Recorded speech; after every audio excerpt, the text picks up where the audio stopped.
महाराष्ट्र से सीधे महादंगल में आप सभी दर्शकों का बहुत बहुत स्वागत है। आपके साथ मैं हूं चित्रा त्रिपाठी। जैसे जैसे चुनावी तारीख नजदीक आती हुई चली जा रही है, वैसे वैसे जुबानी जंग यहां पर तेज हो रही है। एक तरफ ध्रुवीकरण की सियासत है, तो वहीं दूसरी तरफ आरोप लग रहे हैं कि दरअसल मुस्लिम परस्त होने की कोशिश यहां पर की जा रही है। लेकिन इन सब के बीच ध्रुवीकरण या फिर तुष्टीकरण, इनको अगर अलग हटाकर हम रखें तो आपको बताते चले कि अभी तक पाकिस्तान से लेकर सिंदूर वाला बयान सामने आ चुका है। औरंगजेब की एंट्री कराई जा चुकी है, चाहे नाना पटोले हो, चाहे मल्लिकार्जुन खड़गे हो, खुद देवेंद्र फडणवीस हो, या फिर बीजेपी के बड़े बड़े नेता। और बटेंगे तो कटेंगे का नारा लगातार बुलंद किया जा रहा है योगी आदित्यनाथ की ओर से। और आज तो उन्होंने इससे भी एक कदम आगे बढ़ाते हुए अब उन्होंने कह दिया कि एक तरफ लव जिहाद, दूसरी तरफ लैंड जिहाद, और यहां तक कि पैन कार्ड जिहाद का भी नाम लगाकर उन्होंने विरोधी दलों पर लगातार निशाना साधा और ये कहा कि दरअसल इन लोगों की ओर से जो कोशिशें की जा रही हैं, अगर हम बटेंगे तभी कटेंगे, एक रहेंगे तो फिर हम नेक रहेंगे, और इसी वजह से आगे बढ़ने की कोशिश हमारी ओर से की जानी चाहिए। कुल मिलाकर योगी आदित्यनाथ या फिर इस तरह के भड़काऊ बयान को लेकर सवाल पूछे जा रहे हैं चुनाव आयोग से कि इसको रोकने के लिए कोई कोशिशें क्यों नहीं की जा रही हैं। पक्ष विपक्ष पर आरोप लगा रहे हैं, विपक्ष के नेता पक्ष पर आरोप लगा रहे हैं। असदुद्दीन की ओवैसी की पार्टी एक कदम और आगे जाना चाहती है। लेकिन कुल मिलाकर सवाल यह है कि 5 सालों तक अलग अलग पार्टियों का राज रहा इस महाराष्ट्र में, लेकिन अपने कामकाज का बखान करने के बजाय ये पार्टियां एक दूसरे पर इस तरह के आरोप क्यों लगा रही हैं, तल्ख टिप्पणियां की जा रही हैं, एक दूसरे के खिलाफ शब्दों की मर्यादाएं भी भंग की जा रही हैं। कई ऐसे सवाल हैं जिसको आज महादंगल में हम उठाने वाले हैं। लेकिन आज पूरे दिन भर शब्दों की मर्यादा कैसे लांघी गई है, दोनों ही तरफ से किस तरह के आरोप लगाए गए हैं, पहले ये रिपोर्ट देख लेते हैं, उसके बाद महादंगल में करेंगे सीधे महाराष्ट्र से चर्चा की शुरुआत। हमें पटना नहीं है, पटेंगे तो कटेंगे। जय श्री राम। अगर कोई भारत के अंदर रह करके पाकिस्तान का झंडा लहराने का काम करेगा तो उसको पाकिस्तान ही भेज देना चाहिए, हिंदुस्तान से उसको बाहर ही कर देना चाहिए। धर्म युद्ध और जिहाद, अरे इलेक्शन हो रहा है या जंग हो रही। बीजेपी की जो एजेंडा है नकारात्मक एजेंडा है, ध्रुवीकरण का एजेंडा है। महाराष्ट्र के चुनाव में जुबानी जंग कम होने के बदले तेज होती जा रही है। महाराष्ट्र की रैलियों में यूपी के सीएम योगी आदित्यनाथ ने एक बार फिर बटोगे तो कटोगे का नारा लगाया। साथ ही महाविकास अघाड़ी पर लैंड जिहाद और लव जिहाद को बढ़ावा देने का आरोप लगाया। अयोध्या में 500 वर्षों तक अपमान इसलिए झेलना पड़ा क्योंकि बटे थे। काशी में इसलिए झेलना पड़ा क्योंकि बटे थे। मथुरा में इसलिए झेलना पड़ा क्योंकि बटे थे। स्थानों पर भी इसीलिए झेलना पड़ रहा है क्योंकि हम बटे थे। हमें बटना नहीं है। गणपति की शोभा यात्रा पर पथराव करवाएगा, रामनवमी के जुलूसों पर हमला करवाएगा। स्वतंत्र भारत इसको स्वीकार करने को तैयार नहीं है। ये महाअघाड़ी नहीं, महाअनाड़ी है। ये राष्ट्र के साथ धोखा देगा, वोट बैंक के लिए लव जिहाद को बढ़ा देगा।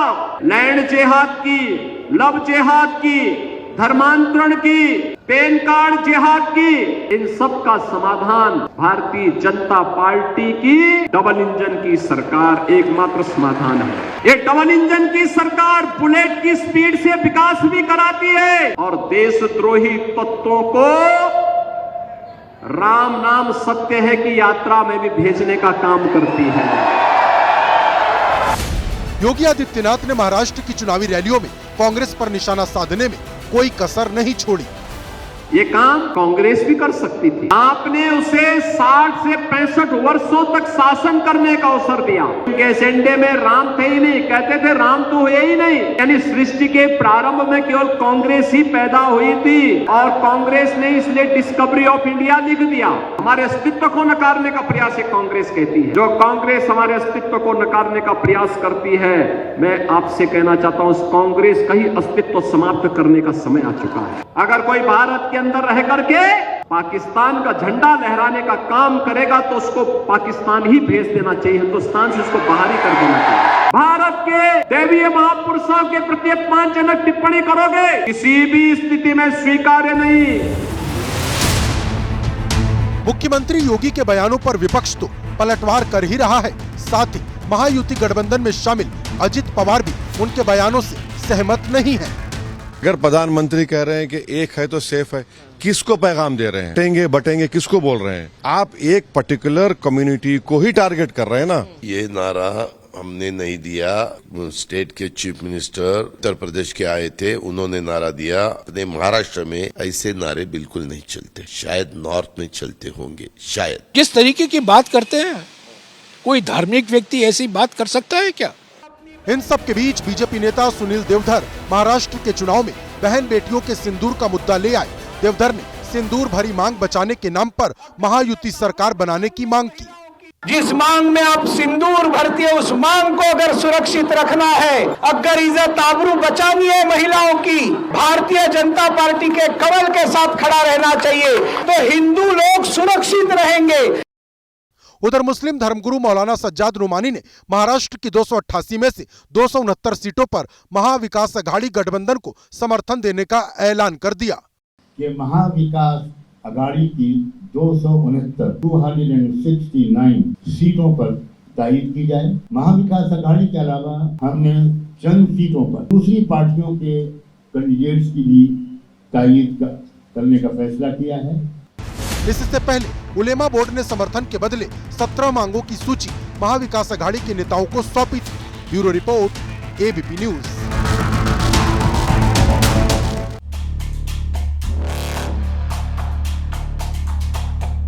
महाराष्ट्र के ठाणे में मेरी मौजूदगी है, जो एकनाथ शिंदे का गढ़ कहा जाता है। लेकिन आपको बता दें, हिंदुत्व की धार देने में चाहे बीजेपी हो, चाहे शिंदे गुट हो, चाहे अजित पवार का गुट हो, हर कोई इस वक्त लगा हुआ है और सभी एक दूसरे से आगे निकल जाना चाहते हैं। कई ऐसे मुद्दे हैं जिसको हम उठाएंगे। खास मेहमान हमारे साथ जुड़ चुके हैं, उनका तारुफ परिचय आपसे करवा देती हूँ। हमारे साथ जुड़े हुए हैं प्रदीप भंडारी जी, राष्ट्रीय प्रवक्ता भारतीय जनता पार्टी के। किशोर तिवारी जी, आप प्रवक्ता शिवसेना उद्धव गुट से हैं। सैयद असीम बकार जी, प्रवक्ता AIMIM के हमारे साथ मौजूद हैं। कृष्णा हेगड़े जी, शिवसेना शिंदे गुट के आप प्रवक्ता हैं, हमारे साथ जुड़ चुके हैं। विद्या चौहान जी, प्रवक्ता NCP शरद पवार गुट से हैं। और अविनाश आदिक जी, प्रवक्ता NCP अजित पवार गुट से हैं। लेकिन प्रदीप भंडारी जी, आपसे शुरुआत करते हुए, अरे महाराज कामकाज गिनाइए, जनता के लिए आप लोगों की ओर से क्या क्या किया गया है वो बताइए। लोगों की जिंदगी कैसे बदली है आपकी सरकार आने के बाद, उसका जिक्र कीजिए। लेकिन बटेंगे तो कटेंगे के बाद अब लव जिहाद, लैंड जिहाद, इससे आगे बढ़कर अब पैन कार्ड जिहाद का नारा यहाँ पर दिया जा रहा है। इससे मिलेंगे क्या वोट? प्रदीप भंडारी जी। चित्रा जी, आपके सभी दर्शकों को नमस्कार।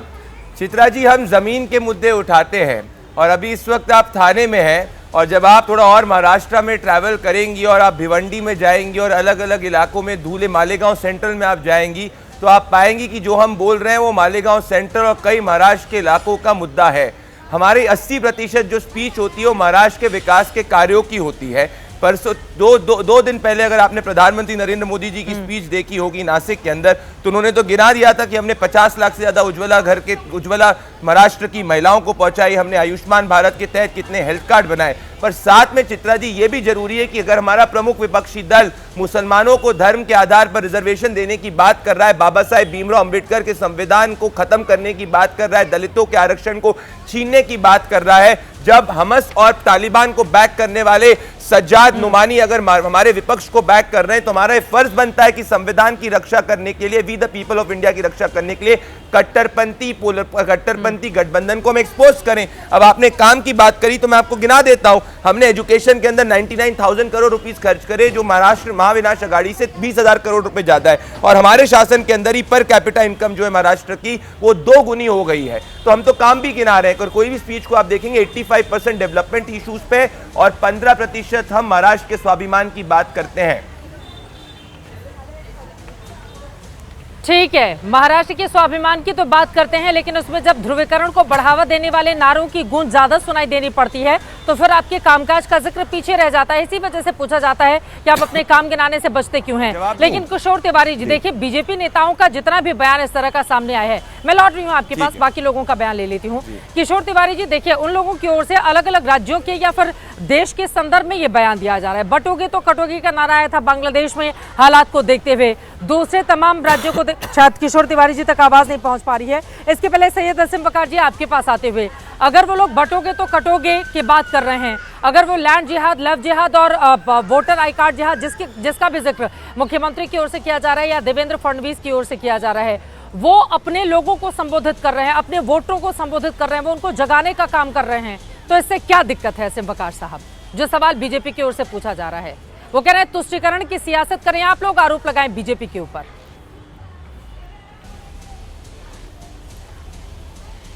नहीं, देखिए कोई तुष्टिकरण की राजनीति नहीं कर रहा है। आप समर्थन कर रही हैं, आपने गुप्त अल्फाजों में समर्थन कर दिया कि वो बढ़िया कर रहे हैं, उनका नारा ठीक है। मुझे लगता है कि उनका नारा गलत है, और अगर आपको लगता है उनका नारा ठीक है और पूरे देश में होना चाहिए, तो भी मणिपुर में क्यों आप नहीं बोलते हैं? भाई मणिपुर पे तो ना आप बोल रहे हैं और ना वो अनुपम खेर बोल रहे हैं। कश्मीर फाइल बनाएंगे, मणिपुर फाइल नहीं बनाएंगे।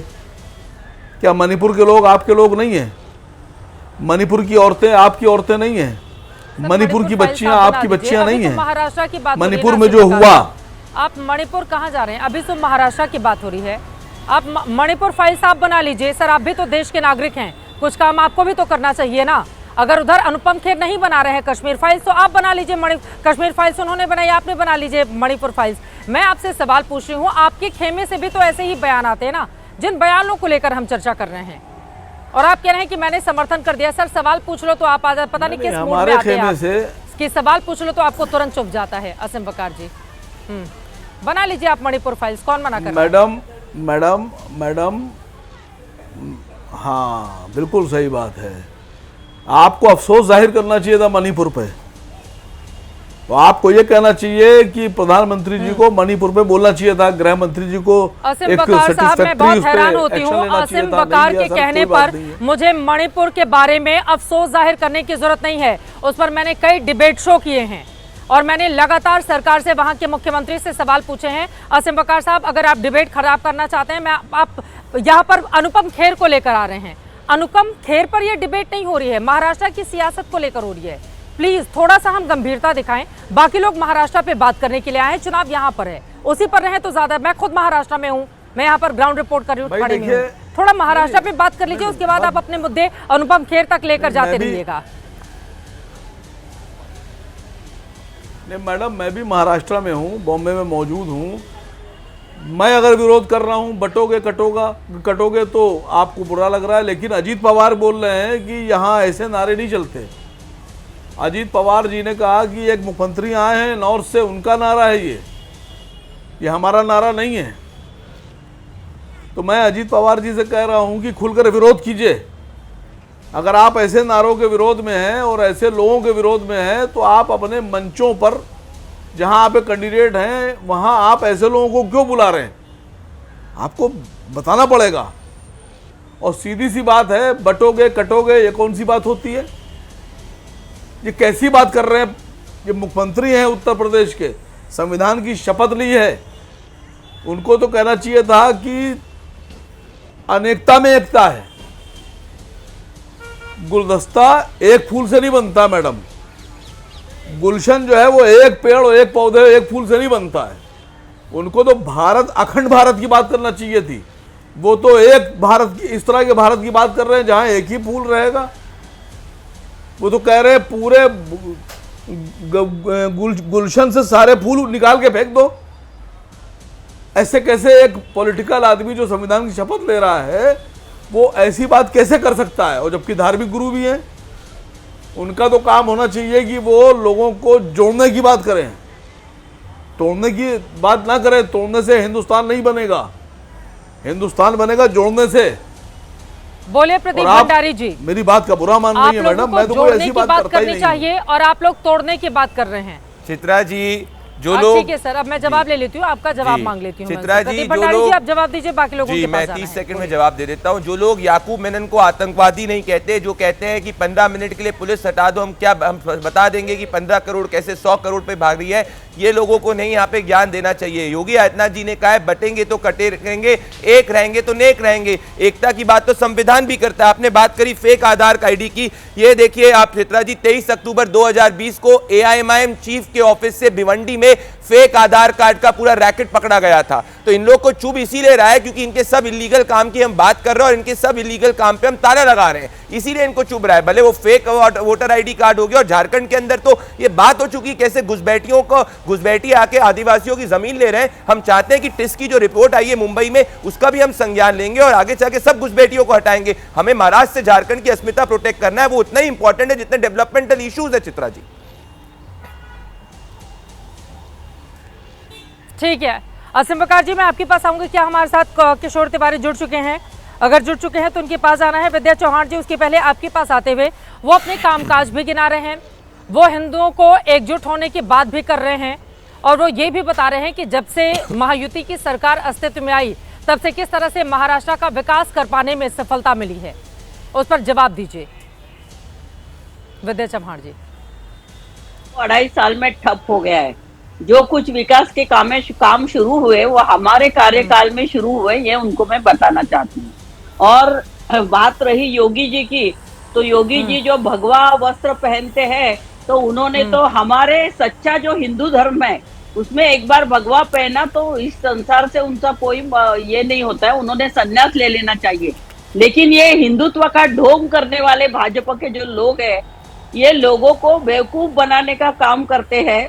और खासकर जब चुनाव आते हैं तो ये एक गट्ठा हिंदू वोटर्स के लिए ये करते हैं। यही प्रयोग उन्होंने लोकसभा में करके देखा।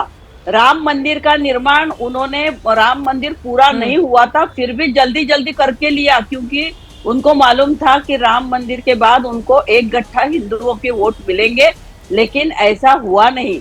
अयोध्या में भी इनका उम्मीदवार चुन के आया नहीं। खुद प्राइम मिनिस्टर भी कुछ वोटों से पीछे रहे थे पहले 4-5 राउंड में। तो ये जो है, ये इनका हिंदू कार्ड जो है वो अभी खत्म हो चुका है। अभी लोगों को, खास करके 80% हिंदुओं को जो सेक्युलर विचारधारा रखते हैं, उनको ये मालूम है कि इस देश में चाहे हिंदू हो, चाहे मुस्लिम हो, चाहे सिख हो, चाहे ईसाई हो, हम सब भारतीय है। और ये लोग जो है ये संविधान के खिलाफ है। मैं आपको दिखाना चाहती हूँ ये संविधान की कॉपी जो पंतप्रधान नरेंद्र मोदी ने पूर्व राष्ट्रपति कोविंद जी को सुप्रीम भेंट दी थी। और यही कॉन्स्टिट्यूशन राहुल गांधी लेके घूमते हैं। और यही कॉन्स्टिट्यूशन लेके फडणवीस जी ने एक नैरेटिव सेट करने का देखा कि ये संविधान कोरा है, इसमें कुछ भी नहीं है और इसका रंग लाल क्यों है। तो ये देखिए, ये संविधान कोरा नहीं है, इसमें संविधान की ये कॉपी जो पंतप्रधान ने राष्ट्रपति कोविंद को भी दी थी, ऐसा फोटो भी उस दिन जारी हुआ था। तो ये कॉन्स्टिट्यूशन के खिलाफ बातचीत करने वाले लोग हैं।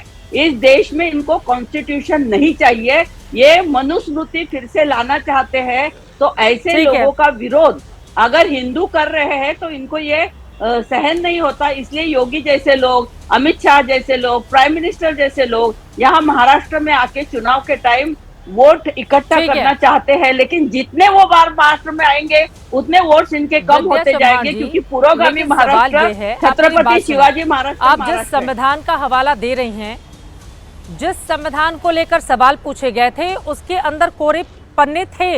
इस बात को स्वीकार करते हुए कांग्रेस की ओर से ही कहा गया था कि ये तो नोटपैड है, ऊपर का जो उसका झील था वो संविधान की कॉपी में था, उसको लेकर इतने सारे सवाल किए गए थे। लेकिन उस पर नहीं जाते हुए विद्या जी, मेरा आपसे सीधा सवाल है। अजित पवार कह रहे हैं कि शरद पवार के मन को पढ़ना बहुत मुश्किल है और बीजेपी के साथ सरकार बनाने को लेकर खुद शरद पवार ही आगे थे, उनकी ओर से बैठ के की गई थी, उनकी ओर से माहौल बनाया गया था। ये बड़े आरोप उनकी ओर से लगाए गए हैं अजित पवार दादा की ओर से, चुनावी मैदान में, रैलियों में, इंटरव्यूज में। जिनकी राजनीति में कोई क्रेडिबिलिटी नहीं है, ऐसे लोग उधर गए हैं, क्योंकि ईडी, इनकम टैक्स की रेड, सीबीआई ऐसे उनके पीछे अमित शाह और मोदी ने लगाई है। तो उनको तो ये तो कहना ही पड़ेगा ना, जो झूठ भाजपा बोलेगी वो कहेंगे। शरद पवार साहब पूरे देश में मालूम है कितने सेक्युलर विचारधारा रखते हैं, और इसीलिए और पूरा देश का और महाराष्ट्र का विश्वास शरद पवार साहब के ऊपर है। कोई आके कुछ भी उठे और कुछ भी कहे, इसका मतलब ये नहीं कि शरद पवार की विचारधारा ये है। शरद पवार हमेशा ही, चाहे मुंबई में दंगे हो, चाहे सुनामी हो, चाहे कुछ भी हो, शरद पवार हमेशा लोगों के लिए काम करने वाला नेता है, किसानों के लिए काम करने वाला नेता है। लेकिन चुनाव के वक्त अजित दादा शरद पवार जी को बदनाम करना चाहते हैं। आप शिवसेना उद्धव ठाकरे गुट का प्रतिनिधित्व करेंगे, लेकिन विचारधारा की लड़ाई तो महाराष्ट्र में बहुत पीछे छूट चुकी है। पिछले 5 सालों में हमने सिर्फ ये देखा है कि सत्ता की गद्दी के लिए विचारधारा को पीछे छोड़कर, दुश्मनी भुलाकर किस तरह से दोस्ती की जाती है और उसके बाद कुर्सी अख्तियार कर ली जाती है या फिर हथिया ली जाती है, और दोनों ही तरफ से कोई कम नहीं दिखना चाहता है इस पूरे के पूरे मामले में। विक्रम जी, मैं आपके पास आऊंगी, लेकिन उसके पहले मैं बाकी मेहमानों का रुख कर लेती हूं। हमने अब अविनाश आदिक जी, आप प्रवक्ता हैं एनसीपी अजित पवार गुट से। अब आपसे ये मेरा सवाल है, शरद पवार को लेकर जो बयान आपकी ओर से दिया गया है, विद्या चौहान भी मना कर रही हैं कि आप लोगों की कोई क्रेडिबिलिटी तो है नहीं, आप लोग जबरदस्ती शरद पवार का नाम लेकर आ रहे हैं। और इसी तरह का कुछ बयान संजय राउत की ओर से भी दिया गया है। क्या है इस पर जवाब आपका? चित्रा जी नमस्कार, आपको और सभी साथियों को नमस्कार। पवार साहब बहुत ही वरिष्ठ नेता हैं।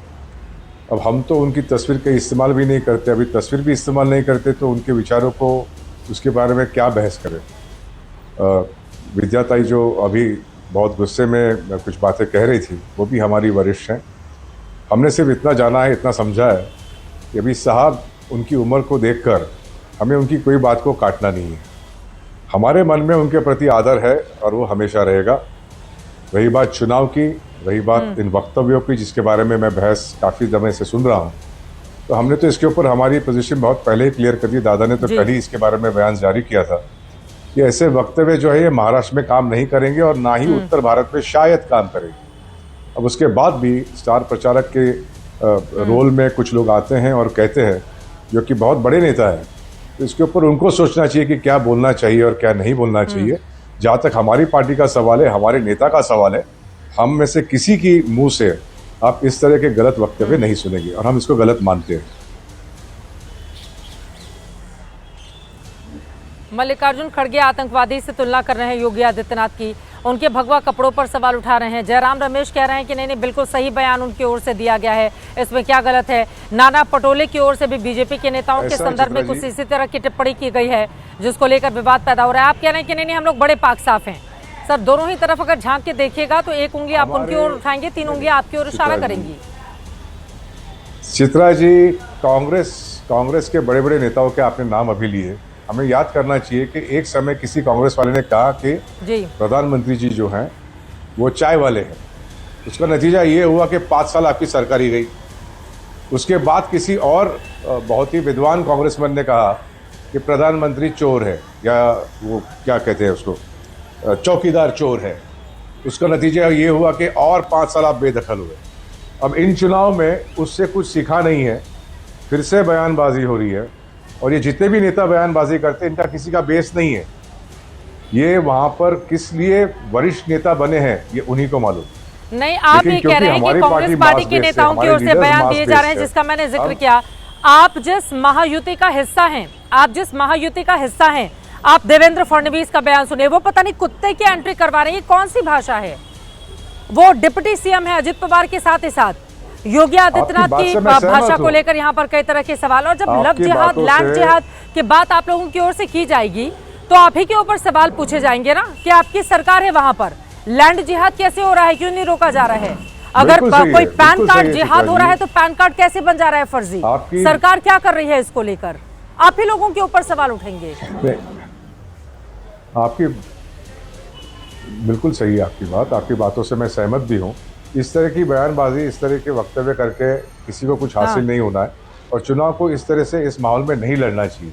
स्पिरिट ऑफ द इलेक्शंस में ये नहीं होना चाहिए। इस बात से मैं पूरी तरह सहमत हूँ। अब इसके बाद भी इतने वरिष्ठ नेता इस तरह की बातें करेंगे और इसके ऊपर झगड़ा करते बैठेंगे, तो मेरे हिसाब से ये अच्छी बात तो है नहीं।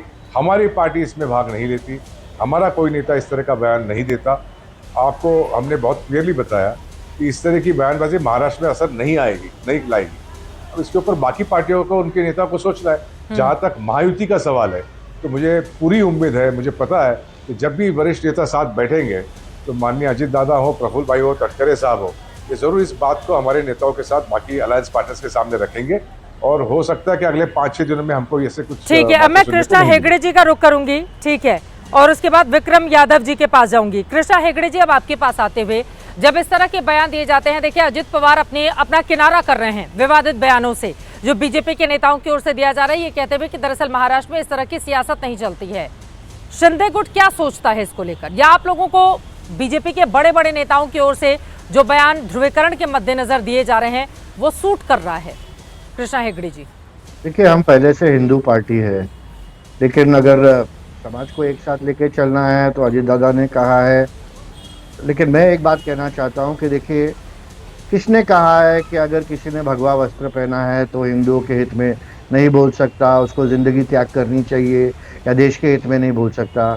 हमारे नेता सम्मान्य हिंदू हृदय सम्राट बाला साहेब ठाकरे जी खुद भगवा वस्त्र पहनते थे, और वो जो योगी जी बोल रहे हैं उससे कड़क भाषा में बोलते थे। साध्वी ऋतंबरा है वो बोलती थी, उमा भारती जी बोलती थी। तो सिर्फ योगी जी नहीं, इसके पहले भी बहुत लोगों ने बोला। सिर्फ इस बार वकर भाई, ये जो आसिम वकर भाई और इनके लोगों को आपत्ति हो गई है।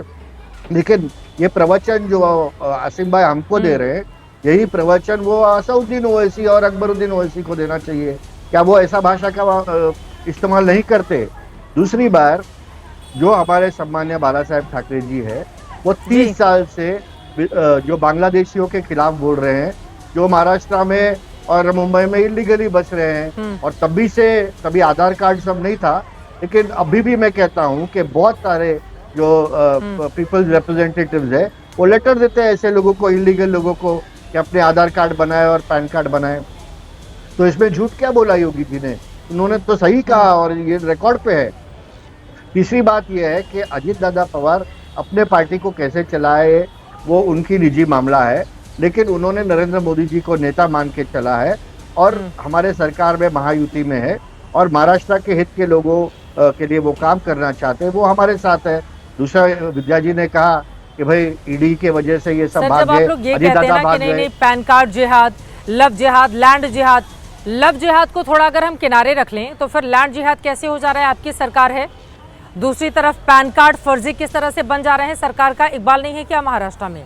जब इस तरह के क्वेश्चन आप लोग रेज करेंगे तो खुद अपनी सरकार को, अपने मुख्यमंत्री को कटघरे में खड़ा करेंगे। 2.5 साल से हमारी सरकार 2.5 साल से है और बाला साहेब ठाकरे जी 30 साल से बोल रहे हैं। आज 40 साल हो गए इस शिवसेना को स्थापन होके, तभी से बोल रहे हैं। और विद्या जी ने कहा कि ईडी के डर से गए अजीत दादा। अरे ईडी के डर से 4 लोग जा सकते हैं, 5 लोग जा सकते हैं। 110 विधायक छोड़ के चले जाएंगे क्या महाविकास आघाड़ी? कौन सा ईडी का डर था 110 विधायकों के ऊपर? तो मैं ये देखो, ये सब बात का खंडन करता हूँ। जिसको जहाँ जाना है, उनको उद्धव जी का नेतृत्व पसंद नहीं था, इसके लिए वो एकनाथ शिंदे जी के साथ गए। उनको नरेंद्र मोदी जी का जो नेतृत्व है वो पसंद है, इसके लिए लोग छोड़ के चले गए। ठीक है, कुल मिलाकर आपने इस बात को तो स्वीकार कर लिया कि इससे ज्यादा कट्टर बयान तो बाला साहब ठाकरे की ओर से दी जाती थी। तो अभी के जो बीजेपी नेताओं के बयान है वो बड़ा सूट कर रहा है हम लोगों को, और उसी को लेकर आगे बढ़ेंगे। आपकी बातों से ये लबुलुआब मैंने निकाल लिया है कि हमारे साथ इस वक्त विक्रम यादव जी जुड़ चुके हैं। सीधे उनका रुख करते हुए विक्रम जी, आपसे ये सवाल है, देखिए बार बार हिंदुत्व का झंडा बरदार होने का दावा शिंदे गुट की ओर से किया जा रहा है।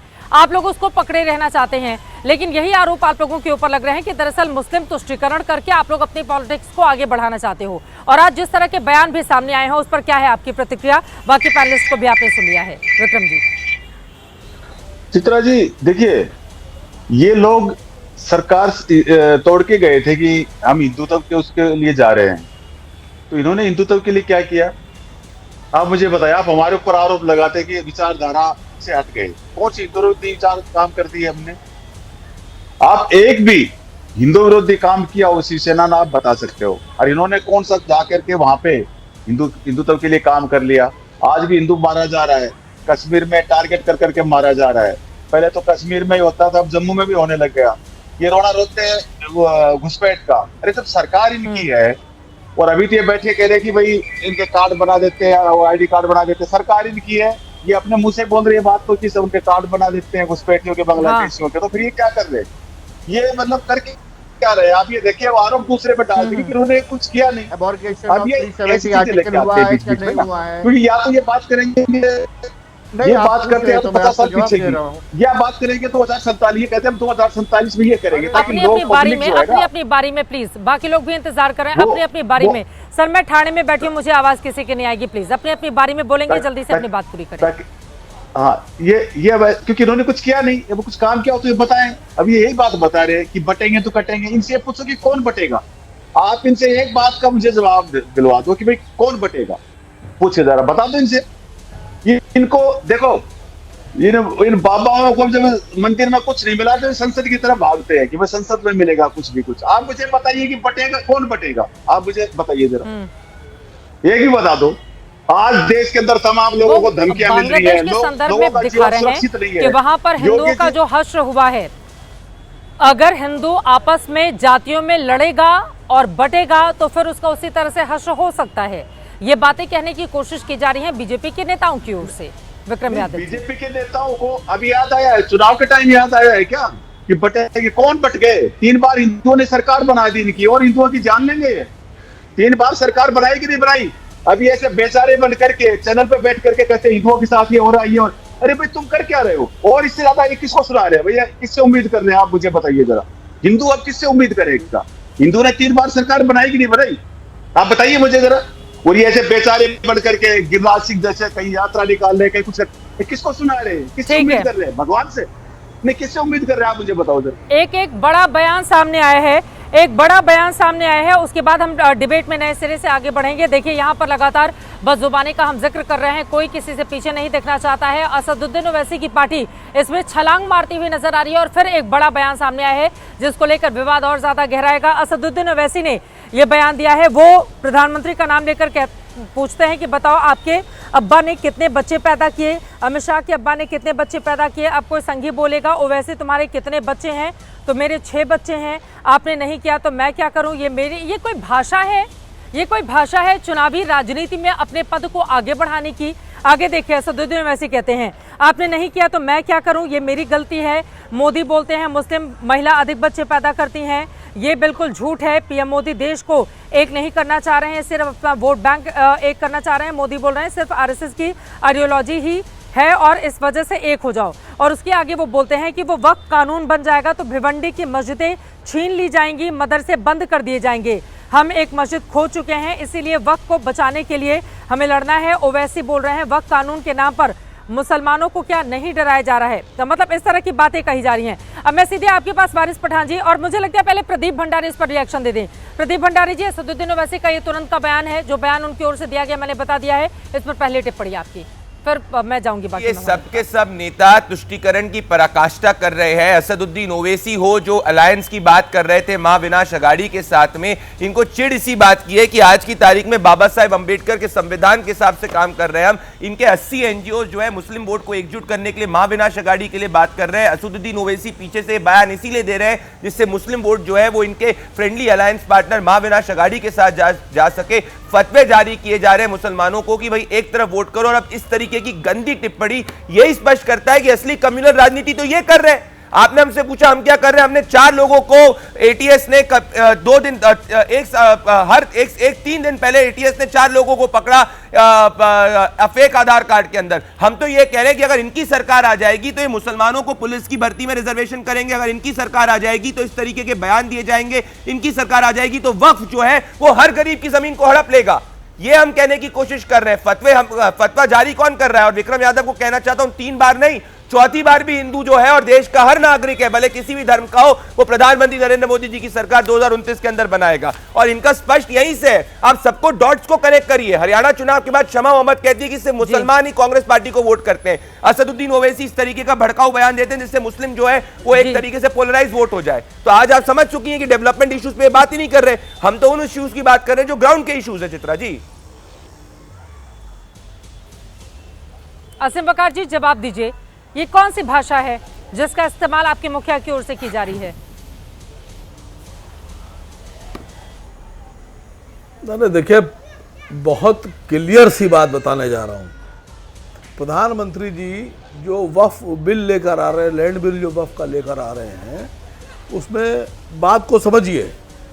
उसमें साफ साफ ये कानून लेकर आ रहे हैं कि एक सड़क पर चलता हुआ आदमी अगर डीएम साहब से ये कह देगा लिखकर कि साहब ये फला मस्जिद या फला कब्रिस्तान जो है उसकी जांच कीजिए, ये वक्फ में नहीं है, ये मुसलमानों की वक्फ प्रॉपर्टी नहीं है, तो डीएम साहब फ़ौरन के फ़ौरन जांच शुरू कर देंगे।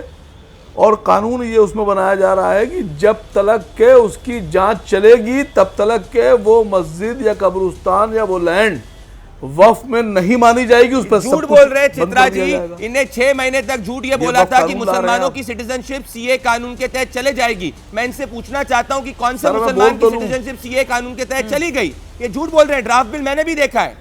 ये इनके कानून में ये था कि वक्फ गरीब की, किसान की, आपकी, मेरी, किसी की भी जमीन ले ले और वक्फ के सामने हाथ जोड़ के जाना पड़ता था कि भाई मेरी जमीन मुझे वापस कर दो। ये इस्लामिक कानूनों के हिसाब से देश को चलाते थे वक्फ के अंदर, हम संविधान के हिसाब से चला रहे हैं। बोलिए असीम बकार जी। मुझे बोलने तो दीजिए भंडारी साहब, अभी इससे बड़ी बात बोलने जा रहा हूं। अभी जी रेडी हो जाइए, पेट्रोल लगाने जा रहा हूं आपके।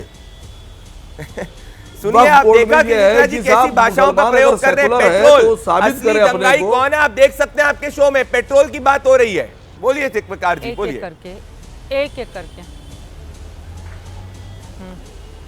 ये कहा जा रहा है कि मुसलमान अगर सेकुलर है तो वो अपने वक्फ के जो उनके कमेटियां हैं उनमें हिंदुओं को जगह दें, उनको मेंबरशिप दें, उनको पदाधिकारी बनाएं।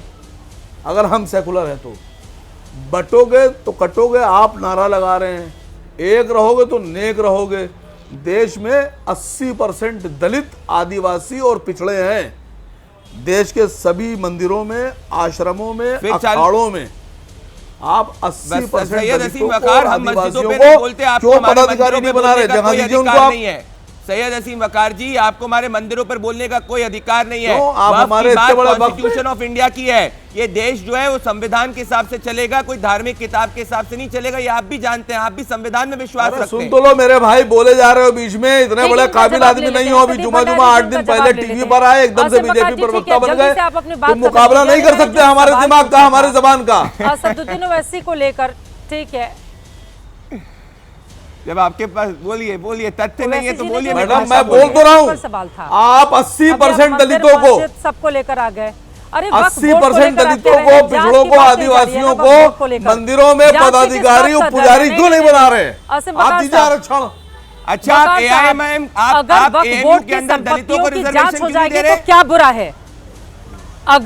अगर वक्फ बोर्ड की संपत्तियों की जांच हो जाए तो जांच से क्यों डरते हैं आप लोग? इतना पारदर्शिता क्यों नहीं रखना चाहते हैं आप लोग? वक्फ बोर्ड के लोग खड़े होकर ये बोल देंगे ये पूरा का पूरा गांव हमारा है। अब गांव के लोग ढूंढते रहे अपना कागज बरसों पुराना और वो साबित करते रहे कि नहीं ये हमारी संपत्ति नहीं है। वक्फ अभी मौजूदा कानून तो यही है ना। तो अगर आप ये कह रहे हैं कि जांच का अधिकार अगर डीएम को नहीं देना चाहिए तो फिर ये कौन सा अधिकार है कि वक्फ के लोग खड़े होकर कह देंगे पूरा गांव हमारा है, ये बिल्डिंग हमारी है, ये जो सबसे रईस आदमी की बिल्डिंग देख रहे हैं ये हमारी है, आप इसको खाली कीजिए।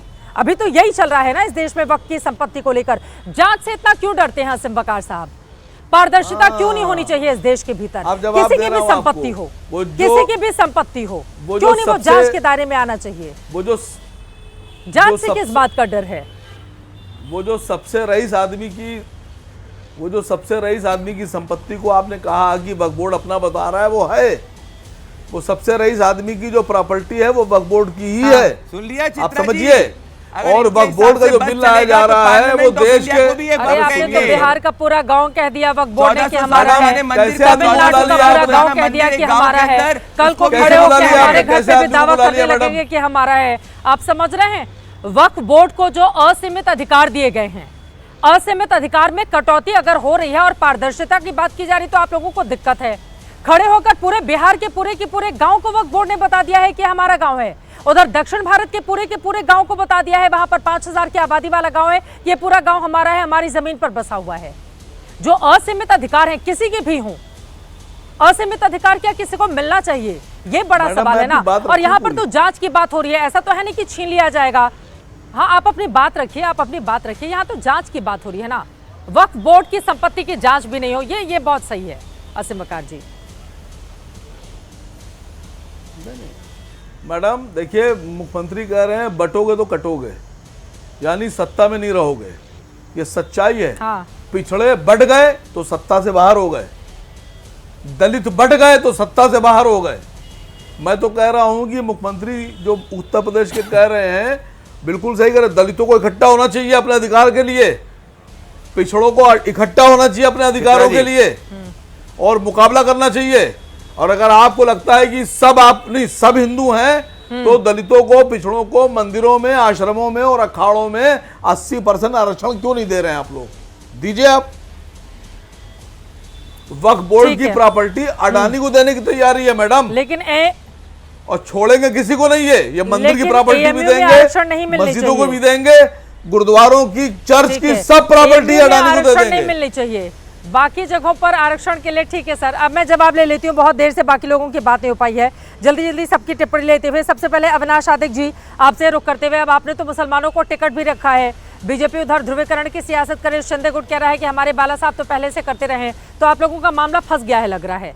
आपको समझ में नहीं आ रहा है कि इधर जाएं उधर जाएं, बीच का रास्ता तैयार करें, क्या करें? आदिक साहब। नहीं चित्रा जी, मैं आपसे सहमत नहीं हूँ। देखिए, ऐसा है कि हमने पहले ऐलान कर दिया था, हमारे नेता ने ऐलान कर दिया था कि पार्टी जितने भी सीट लड़े उसमें से 10% सीटें हम मुस्लिम समाज के लोगों को देंगे। और हमने इस बात को दिखाया करके, हमारे आज भी मेरे ख्याल से 54 या 56 हमारी सीटें हैं और हमने 5 प्रत्याशी को चुनाव में खड़ा किया। छठा उम्मीदवार हमारा किसी कारणवश चुनाव में नहीं है, वरना हम 10% से ज़्यादा लोगों को मौका दे रहे थे। हम जो कहते हैं उस पर अमल करते हैं, बाकी लोग जो कहते हैं उस पर अमल करते हैं या नहीं करते हैं, वो आप पत्रकार हैं तो आप इसकी जांच करें। रही बात बाकी लोग क्या कह रहे हैं क्या नहीं कह रहे, या हमारा गुट थोड़ा विटंबना में है, कन्फ्यूजन में है, तो ऐसा कुछ भी नहीं है। हम हमारे विचारधारा के साथ पूरी तरह से जमकर खड़े उतरे हैं। हमने हमेशा कहा है कि हम धर्मनिरपेक्ष है।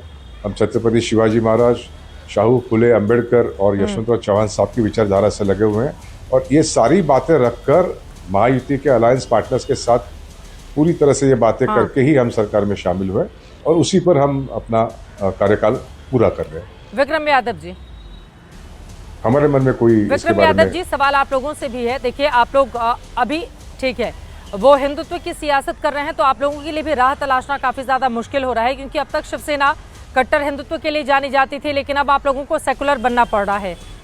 तो राजनीतिक लड़ाई इस बार की बहुत मुश्किल है उद्धव ठाकरे गुट के लिए। चित्रा जी, हमारी विचारधारा वही है।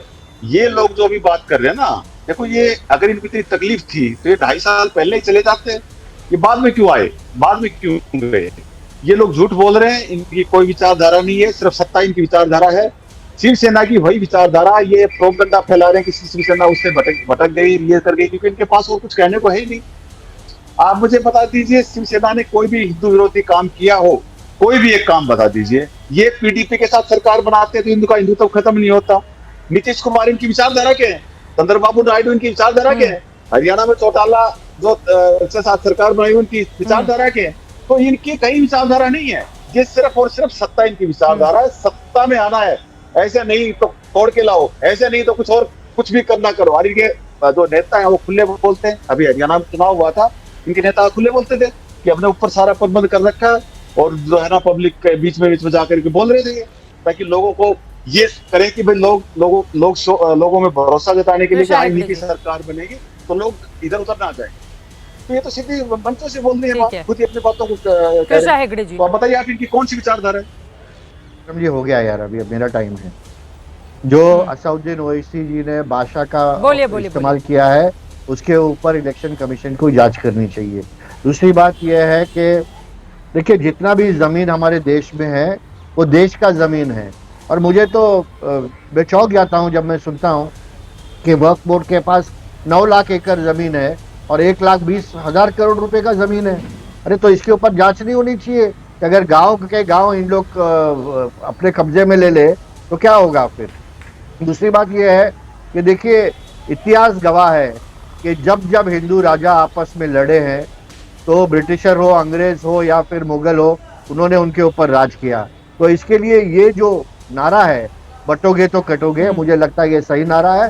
सभी हिंदुओं को एकजुट होना चाहिए, एक साथ होना चाहिए, और यही सम्मान्य मोहन भागवत जी ने, सम्मान्य प्रधानमंत्री जी ने और सम्मान्य योगी जी ने कहा है।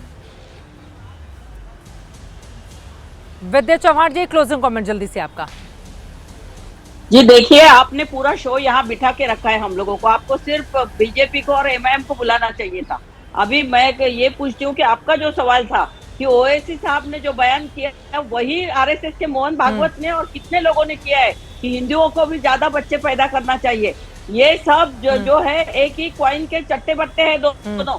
यानी इसके बारे में इस तरह से बयान बजे, और बटेंगे और कटेंगे जो नारा है वो गुजरात से आया है। 2002 में गुजरात में जो मोदी शाह ने दंगे किए थे, उससे ये नारा आया है कि मुस्लिमों को काटो बांटो, ये करो, ये नारा उनका है। और वही भाषा आज योगी जी बोल रहे हैं।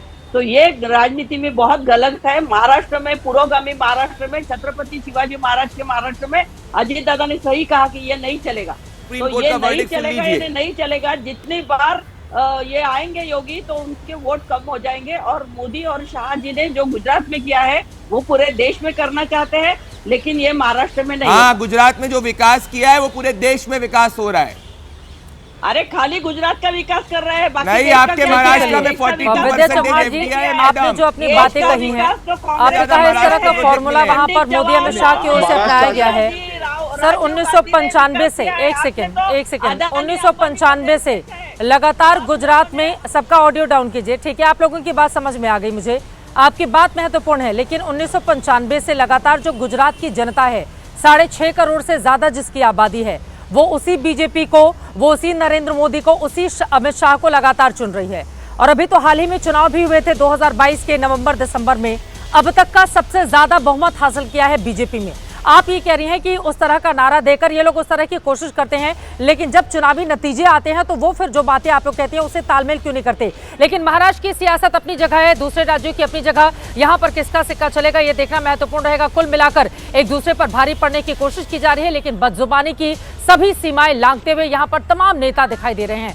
अब इसके जरिए क्या मिलेंगे वोट, और चुनाव आयोग क्या किसी को करेगा कोर्ट, क्या होगी कार्रवाई, इस पर रहेगी एबीपी न्यूज की नजर। इसी के साथ महादंगल में अभी महाराष्ट्र के ठाणे से बस इतना ही। देश और दुनिया की तमाम खबरों के लिए आप देखते रहिए एबीपी न्यूज।